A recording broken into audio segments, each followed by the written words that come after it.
Learning to dance. I went to England with my mother.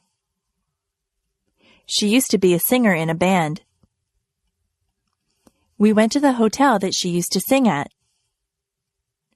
It was a big, fancy hotel. Some of the people that she knew when she sang in the band were still there. They remembered my mother, and they had a good time talking to her and remembering old times. Many people told me that I looked like my mother. In the hotel, they had a fancy hall where they had ballroom dancing. I am not used to that kind of dancing. I always dance to rock music. A man told me that he would teach me how to dance. It looked very easy. I held one of his hands and put my other hand on his shoulder. He told me exactly how to move my feet. I was very clumsy and I stepped on his toes. He was patient with me and he counted 1, 2, 3. I tried to waltz with him. I would start out pretty well, but then I would get mixed up and stand on his toes again. The man laughed about it. I told him that I wasn't a very good dancer, but he said that I was good for a beginner. I think he was just being polite. The man asked my mother to dance. My mother is a very good dancer. I didn't know that about her. She never stepped on the man's toes once. The man thanked us for dancing with him, and I thanked him for giving me dancing lessons. I don't think I'll ever be very good at that type of dancing. Each generation has a specific type of dancing. The way that I dance is different from the way that my mother dances. The way that I dance doesn't involve moving your feet too much. I'm not too good at fancy steps.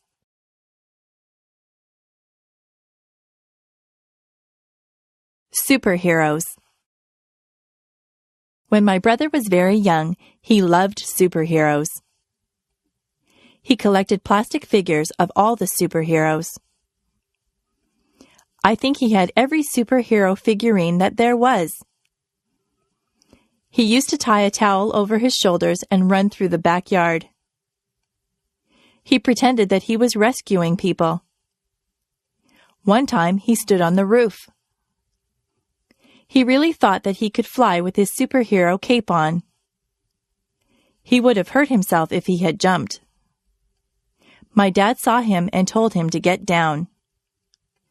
My dad explained to my brother that superheroes are not real. Real people cannot fly from rooftops. My brother was disappointed. He thought that the superheroes really existed. My dad explained that most superheroes were created as comic book characters. Somebody used their imagination to make them up, and then an artist drew them. My brother was not impressed. He said that he wanted to meet the superheroes. My father told him that he might meet someone dressed up as a superhero, but it wouldn't really be a superhero in the costume. It is hard to explain to small children that the things that they see in comic books and on television aren't really real.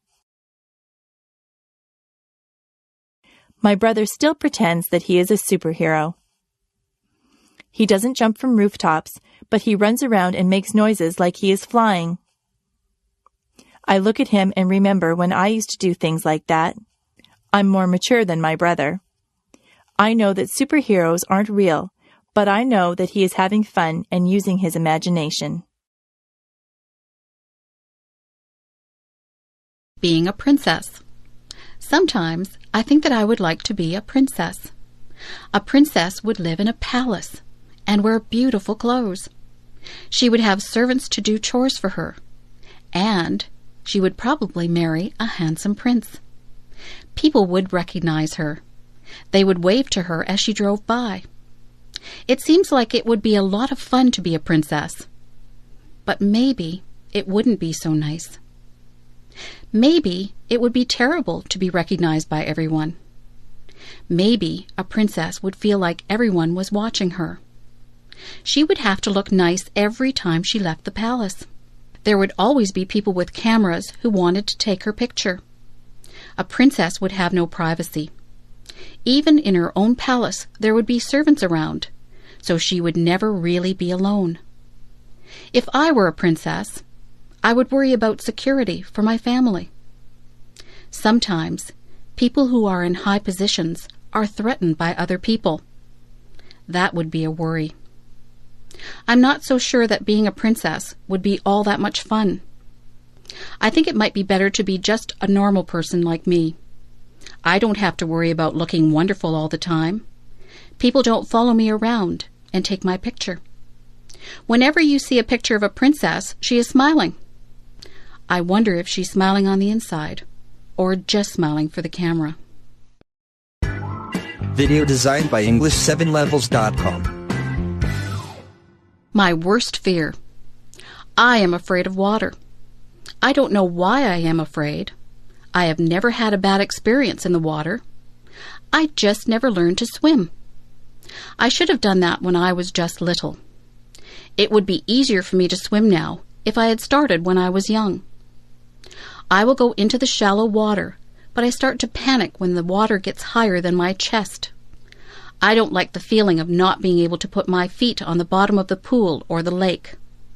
I don't like to get water up my nose. I choke and cough when that happens. My friends just tell me to relax and I will float, but I find it hard to relax in deep water. They keep telling me that if I panic, I will sink. Most of my friends have had swimming lessons.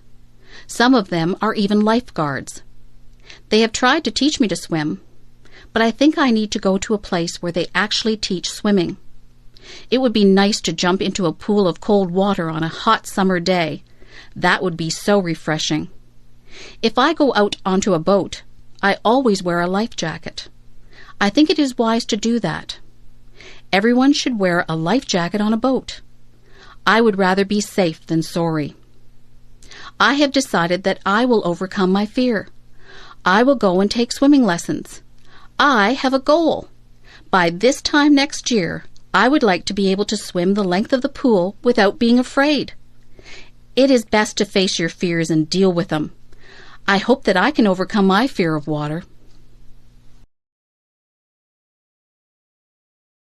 If I live to be 100. I think I would like to live to be 100. It seems like an awfully long time to live. It is an entire century. Imagine all the changes that you would see if you lived to be 100. I had a neighbor who was 85. She used to tell me what things were like when she was a little girl. She told me what my town used to look like, what her clothes were like, and what her school was like. I used to enjoy listening to her stories. Everything was so different when she was young. Listening to her was like having history come to life. I used to try to imagine what life was like for her back then. If I was 100, and I had grandchildren and great-grandchildren, I would tell them stories about my childhood. I would hope that I had a good memory so that I could remember everything. If I do want to live to 100, I'll have to have a healthy lifestyle.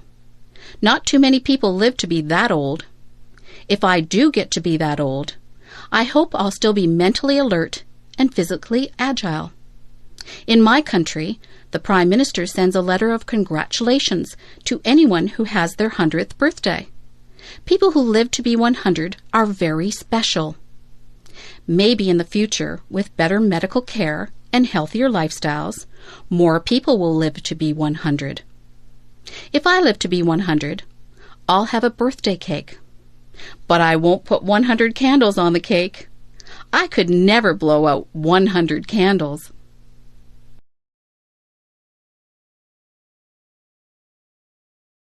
What I like most and least about myself. I was trying to think up the best and the worst things about myself. I think the best thing about me is that I am very friendly. I have a lot of friends, and they all like me. I try to be good to my friends. I don't often have arguments with people. I think that I am quite easy to get along with. The worst thing about me is that I sometimes feel sad. Sometimes I don't feel sad for any particular reason. I just get into moods where I am depressed. Sometimes there is a reason to be sad. I was sad when my pet frog died. I was sad when I lost my favorite baseball card.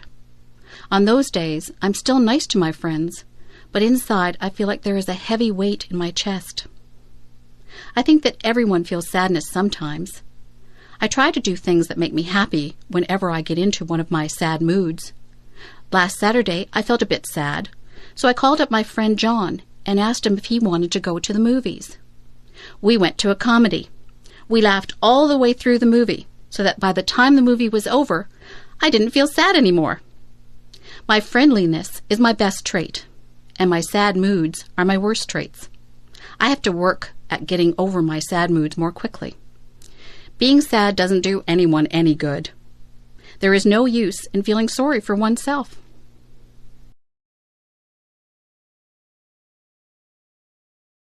The trunk in the attic. Last month, my grandmother asked me if I could help her to clean out her attic. I was happy that she asked me. My grandmother says that her attic is full of junk. I think that her attic is full of treasures. I helped her to dust and vacuum the attic. I pulled and pushed around boxes and crates. I helped her to wash the floors and walls. My favorite thing that I did was to sort through the old trunk that she had up there. The trunk had a rusty latch on it. It was a bit difficult to open, but my grandmother got a knife and pried the latch open. The trunk was full of all kinds of things. There were lots of clothes. Some of the clothes had been my grandmother's. There was a blue velvet dress that she had worn to a dance when she and my grandfather were dating. It was a beautiful dress, but there were a few moth holes in it. There were some of my mother's old clothes. There was a pair of bell-bottom slacks that had bright flowers on it. I couldn't believe that my mother had ever worn something like that. There were some of my mother's old report cards. Some of her marks weren't very good. I had fun reading the report cards. There were photographs. There was a picture of my grandparents holding my mother when she was a baby. There was an old baseball glove that one of my uncles had owned. There was even one of my old dolls in there. One of her legs was missing. My grandmother said that I was rough on my dolls when I was little. I should have taken better care of my toys. There was even some old jewelry. I tried on some of the old clothes and jewelry. I told my grandmother that I liked looking through old things. My grandmother told me to keep whatever I wanted. She said that it was all junk. I still say that her trunk was full of treasures. Hot and cold. I notice that whenever it is summer, people complain about the heat. But whenever it is winter, people complain about the cold. It seems that people are never satisfied. I don't like the winter. It is usually much too cold for me. My teeth chatter, and my fingers turn numb whenever the weather gets cold. It is hard for me to warm up once I start to freeze. I try to wear layers of clothes, but winter winds go through my clothes no matter how much I wear. My feet feel like they are blocks of ice on a cold January day when I walk home from school. I would not like to live in a place that had cold climate all year long. I am not comfortable when it is too cold. I like the summer. Some people say that it is hot and sticky in the summer, but I don't mind the heat at all. I love to feel the warm sunshine on my skin. I like the freedom of not having to wear heavy coats and boots. I am the happiest when there is a slightly cool breeze that comes along to refresh you on a hot summer day. I could live in a place with a hot climate. I would enjoy that. Of course, when you are in a place with a hot climate, there are more bugs than in places with cooler climates. I don't care for bugs. Where I live, it is very humid. The heat and moisture combine to make it uncomfortable sometimes. It is nicer when the heat is high, but the humidity is low. It would be better if I lived somewhere where it was hot, but not humid. That would be just perfect. Walk a mile in my shoes. Have you ever heard the saying, "Walk a mile in my shoes"? I think it's a very good saying. Do you know what it means? It means that before you judge someone, you should put yourself in his or her position. For example, if someone was running in a race and they did very poorly and came in last, it wouldn't be fair to say, "Oh, he's just a terrible runner." You would have to look at all the circumstances that made the person lose the race. Maybe they pulled a muscle in their leg the day before. Maybe this is their very first race. Maybe they are not in good form because something isn't right in their lives.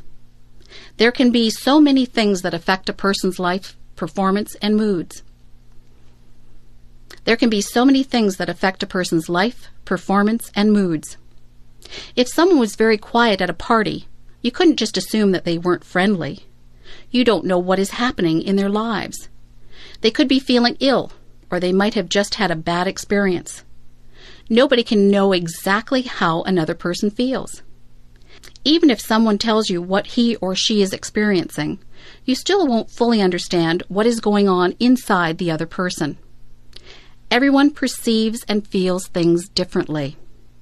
To walk a mile in someone else's shoes is to try and understand things from that person's perspective. We are all shaped by the events that have taken place in our lives. No two people have gone through the exact same things. So, before you are quick to judge someone, stop and think about what it is that they might have gone through. You won't always understand why people do what they do, but you can try to understand and put yourself in their position. If I could go back in my life. If I could go back in my life and do some things differently, this is what I would do. I would not waste so many hours in front of the television set. I would get out and enjoy my life rather than watching actors in shows. I would be a little more considerate of other people. I would realize that my mother has more to do than pick up after me. I would pay more attention in school. Tests are easier when you have paid attention rather than fooling around in class. I would save more money rather than spend it on useless things. I would read more. Reading is enjoyable, and it opens the doors into all kinds of wonderful places, both real and imagined. I would learn to play an instrument. Music is always appreciated if it is played well. I would eat better foods. I would try to stay healthy through my diet and exercise. I would take more pictures, and I would keep a journal. Memories are very precious. I would take the time to listen to what people have to say. People appreciate a good listener. I would take the time to enjoy each day as it comes. Sometimes I am so busy looking forward to what is coming up that I don't take the time to enjoy the day that I am living in. That's what I would do if I could go back in my life. In fact, I think I'll just make a habit of doing all of those things all through my life. Joking. Joking is good. Jokes can be very funny. Jokes can also be hurtful. Jokes can be tasteless too. It is not an easy thing to find jokes that do not offend anyone. Some jokes make fun of different races. Those jokes are not funny. They are hurtful. It is not right to tell racist jokes. Many jokes use bad language or are about questionable subject matter. These jokes are also not acceptable. Many people are highly offended by rude jokes. What some people find funny, others will not. Comedy is a very personal thing. Some people like slapstick comedy. That is the kind of comedy that the Three Stooges use. Some people like very subtle humor. Some people will laugh at just about anything. Sometimes it is not appropriate to laugh, but you feel like laughing anyway.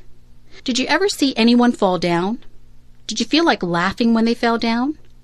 You were probably worried that they had hurt themselves, yet the way that they fell was so funny that you felt like laughing. It's not funny when someone falls, but you can't help but laugh even though you try to hide it. Jokes and comedy differ from culture to culture. Many people from other countries come here and don't understand our comedy. Jokes and comedies are often geared toward our environment. Sometimes comedians make fun of the things that we do in our day-to-day lives, like going to the bank, or going grocery shopping. We can all relate to that. Being a comedian is not an easy job. Telling jokes and making people laugh is extremely difficult. Jokes are fun, and they are funny if they are good. Jokes can get you into a lot of trouble if they are inappropriate, and sometimes they're just not funny and nobody laughs. Here's a joke. Why does the cow wear a bell? Because its horns don't work. Do you get it? Do you think it is funny? Well, maybe it's not that funny. I told you that it was difficult being a comedian. Drugs. There are two different types of drugs. There are legal drugs and there are illegal drugs. Legal drugs are the type of drugs that the doctor gives you when you are sick. Illegal drugs are the drugs that people sell on the street. Illegal drugs are very dangerous. If someone ever wants you to try any type of substance that you are not sure about, you should always say no. People who sell drugs on the street are criminals. If they get caught, they will be sent to jail. They sell drugs to get money. They don't care that people's lives are ruined from taking drugs. If you take illegal drugs, you can become addicted to them. That means that you just have to have the drug no matter what. Some people steal from other people to get money to buy drugs. Drugs affect your mind. If you take drugs, you will not be able to think clearly. Your marks in school will drop. Your memory won't be very good. Your personality won't be the same.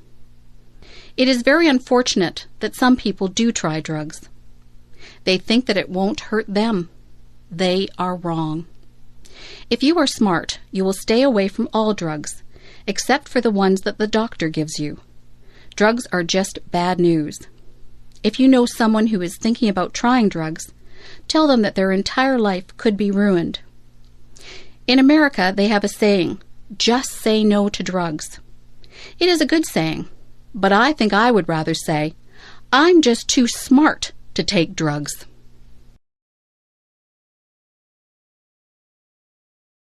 Divorce. Mary's parents just got a divorce. Mary is very upset. She thinks that her parents don't love her anymore. She thinks that they got a divorce because of her. She is wrong. Her parents love her just as much as they always did. They aren't getting divorced because of Mary.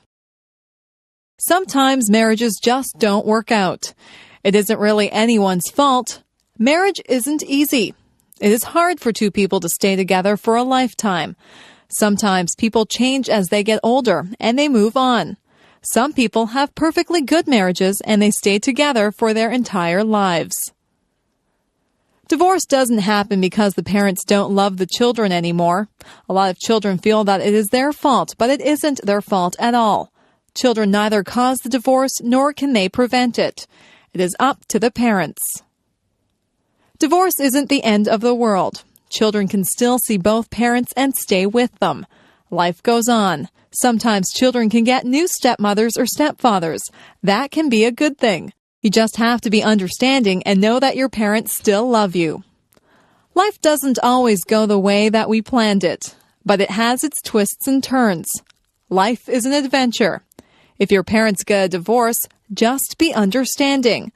Know that they love you and that this is a hard time for them. It is a hard time for you too, but these things have a way of working themselves out in the end. If my fish could talk. I have a goldfish. He swims around in his bowl all day. He looks bored. I look inside the bowl and watch him. His mouth always moves. He looks like he is talking. I imagine what my goldfish would say if he really could talk. I think he would say, "Hey, I'm bored in this little bowl. Why don't you get me a bigger tank with more fish in it? I would like to have some friends to swim around with." I went out and bought a bigger tank for my goldfish. I put some plants at the bottom of the tank, and I got a miniature deep-sea diver to put at the bottom of the tank. I looked into the tank and imagined what my goldfish was saying. He seemed to be saying, "This is a nice tank. It's roomy in here and you decorated it well, but I still don't have any friends to swim with. I went to the pet store and bought 3 more goldfish. I put them into the tank. All of the goldfish seemed to look at each other. They swam near each other and seemed to be playing games. I knew which one was my goldfish because he has a black spot on his fin. I looked at him and imagined that he was talking again. He said, "This is great. I have a big new home and friends to swim with. These are nice goldfish that you brought home for me. Thank you." Goldfish can't really talk. I know that. I just like to pretend that my goldfish talks. He seems very happy now with his nice new home and his new friends. I don't think goldfish can smile either, but it looks like my goldfish has a smile on his face. The best teacher. I have had a lot of teachers. Some of them were good and some of them were boring. There is one teacher whom I remember very well. He is the best teacher that I ever had. His name was Mr. Alban. He was a history teacher. History is not my favorite subject. I don't really enjoy history a lot. When I was in Mr. Alban's class, he made history seem exciting. He was more of an actor than a teacher. If he was describing a war, he would make us feel all the emotions that the soldiers and their families would have felt. We could almost hear the guns firing and the people shouting. He would paint a picture in our minds that was very vivid. When I had a history test in his class, I didn't have to study much. I would remember every word that he had said. I would see him doing the actions that went along with his stories. He was very animated. He would shout out orders as if he was a general, or he would speak softly and reverently when describing the death of a great hero. The most important thing that I learned from Mr. Alban was that I did really like history. I just thought that I didn't like it because most people had made it dull by just reading from the textbooks. History is not just a series of dates and dull facts. History is what really happened. History is real life. All the historical figures had real families and emotions. They weren't just fictional people. After I took history from Mr. Alban, I realized that I really did have an interest in it. He was my favorite teacher, and I will always be grateful to him for making me aware of just how interesting history really is. Weather. Sometimes I watch the weathermen on television. It is fascinating to watch him point to different areas of the country on the map. He tells us where the weather will be nice and where it will be bad. The weatherman is not always right. Weather reporting is not an exact science. Nothing is very exact when it comes to the weather. The weather department does a lot of research, but they can never be sure of exactly what will happen. Sometimes it looks like it will be clear, but the wind changes direction and clouds move in. The weathermen can warn people if there is a chance of a hurricane or tornado. The weathermen can also warn people of floods. Sometimes entire towns have to be evacuated because of bad weather. It is important to be aware of the weather. For example, it is not good to be caught in the middle of a field when there is going to be a thunderstorm. You might want to take extra precautions if there is going to be a heavy snowstorm. You would need to be in a secure place if a hurricane or tornado was predicted. You might want to cancel a picnic if you knew that it would rain that day. The weather affects us in so many ways. Some people are really affected by dull, cloudy days. If there are no sunny days, they become very depressed. Heavy air pressure can cause some people to have headaches. Weather affects all of us in one way or another. It is always a topic of conversation. People often say things like, "Hello, it's a beautiful day today." Often we plan our lives and activities around the weather. So if you are planning on walking home tonight, keep an eye on the sky. Are those rain clouds up there? You might need an umbrella. Video designed by English7levels.com. How to avoid catching a cold. How many colds do you catch in a year? Most of my friends catch quite a few colds. They cough, sniffle, and sneeze. They carry around tissues and blow their noses all the time. Their eyes water and they have scratchy throats. I don't get many colds. In fact, I can go for a whole year and never catch a cold. This is why I consider myself an expert on how not to catch a cold. I'll tell you how to avoid catching a cold. I think that you need to take a lot of vitamin C. I eat a lot of fruits and vegetables. I drink fruit juice too. I also take vitamin C pills. Whenever I begin to feel a cold coming on, I make sure that I have taken my vitamin C pill and I drink a lot of orange juice. That usually knocks the cold right out of my system. I make sure that I get a lot of fresh air. In the winter, a lot of buildings are shut up tight so that the air is stale and people's germs circulate through the buildings. I get outside and breathe in fresh, clean air. If somebody is rude enough to cough or sneeze right in front of me without covering his or her mouth, I just hold my breath for a second. I'm not sure if this works or not, but I don't want to breathe in anybody's cold germs. Many germs are passed through hands. It is important to wash your hands thoroughly if you touch anything in a public place. If I hold a banister while I'm walking down the stairs, I think of all the people who have used that banister, and I make sure that I wash my hands before I eat. Doorknobs also have a lot of germs on them. Money is another thing that is passed from hand to hand and is covered with germs. Sometimes I see people stick money into their mouths. Just think of all the germs that you would be putting into your mouth if you did that. If you just give it a little bit of thought, you can avoid a lot of germs that cause colds. If you eat good food and stay fit, your body will be able to fight off the germs that causes colds and other diseases. It is not always possible to avoid colds, but if you do catch a cold, drink plenty of fluids and get a lot of rest. The future. I sometimes wonder what life will be like in the future. Life has changed so much in just the past few years. I'm sure that there are still big changes that are coming. Do you think we'll still drive cars? Maybe we'll get into computerized vehicles that we won't have to drive. We'll just push a few buttons and the vehicles will take us to wherever we have to go. Maybe there won't be roads. We might just fly through space to get where we want to go. Instead of telephones, we'll just use our computers. We'll be able to see each other when we talk. That type of thing is already happening. Maybe we won't have to cook our meals. We might be able to push buttons to order whatever we want. A nice roast beef dinner or an ice cream sundae might just pop out of a machine. It would be nice to have a robot to clean the house for you. In the past few years, computers have been extremely important. People used to write to each other through the mail. Now people communicate so much more frequently through email. Most of my friends own computers. If we had all of these things to do the work for us, what would we do? We would still need people to program the computers. We could spend more time being creative rather than doing everyday chores. The future holds many surprises. I'm sure that technology will become even more and more amazing.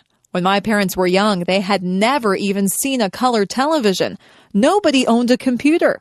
It doesn't take long for things to change a lot. Who knows what amazing things are in store for us? Giving a speech. I had to give a speech last week. I gave a speech to 300 people. I had to speak in front of a group of students. I had to tell them about a campaign that we were having to raise money for cancer research. Giving a speech can be a difficult thing. When you stand in front of a big crowd, you can get very nervous. Some people feel like they have weak knees. Their legs feel as if they are made of rubber. Their heart beats very hard inside of their chest. Their palms get sweaty. Some people even become short of breath. For some people, giving a speech is their worst fear. When you give a speech, everyone is looking at you. They are waiting to hear what you have to say. When you have 300 people looking at you, you have 600 eyes that are on you. It is a little frightening when you think of it that way. Before I give a speech, I take 3 big breaths. I calm myself and I remind myself that what I have to say is important. I like to be sure of what I am going to say, so I practice my speech in front of a mirror at home. I like to look like I am relaxed and friendly. They say that practice makes perfect, so the more speeches that you give, the better you will become at it. Whenever I have to give a speech, I imagine that the audience is just one big person. I look out into the audience until I find a friendly, smiling face. I focus on that person, and I pretend that I am just talking to them. I've become used to giving speeches. I am more relaxed now than I used to be. People tell me that I do not look nervous at all. I like to hear that. Sometimes I do feel a little flutter of nervousness, but I just ignore it and do the best that I can. Giving a speech is not as scary as it appears to be. Anyone can do it with a little practice. Moving to another country. My friend Steve moved to another country. He had lived in Canada all his life and he moved to Japan. Life in Japan was very different for Steve than what he was used to. At first, Steve suffered from culture shock. His whole life seemed different. He was not used to the way of life in Japan. Steve was not used to the large crowds of people that walked up and down the streets in Japan. In his hometown in Canada, the streets were fairly quiet. Steve had to get used to the food. In Japan, the people eat a lot of fish. Steve had never eaten much fish before. Steve wanted pizza, but it was expensive in Japan. Steve said that he had to adjust his eating habits. The people in Japan have different customs than we do here in Canada. Steve didn't want to offend anyone, so he had to learn the customs. He had to learn about what Japanese people considered polite and rude. Sometimes in a foreign country, you can do something to insult someone without even realizing that you are being rude. At first, Steve had trouble with the language. He said that the only way to really learn the language is to talk to people. Steve talked to a lot of people. He made a lot of mistakes, but people were patient with him, and they tried to help him with his Japanese. It wasn't long before Steve felt more comfortable in his new surroundings. You have to be willing to learn new customs and a new language if you move to another country. Steve feels very comfortable in Japan and in Canada now. He is thinking about going to another country now. He thinks that he might like to try and live in Italy. I'm sure that he would get over his culture shock very fast if he moved there. Moving to a new country can be difficult, but if you are willing to learn, it can be a very rewarding experience. Look for the beauty. I have learned that things don't always go the way that they were planned. If something doesn't happen the way that I want it to, I try to make the best of the situation. I always try to find something good in everything that happens.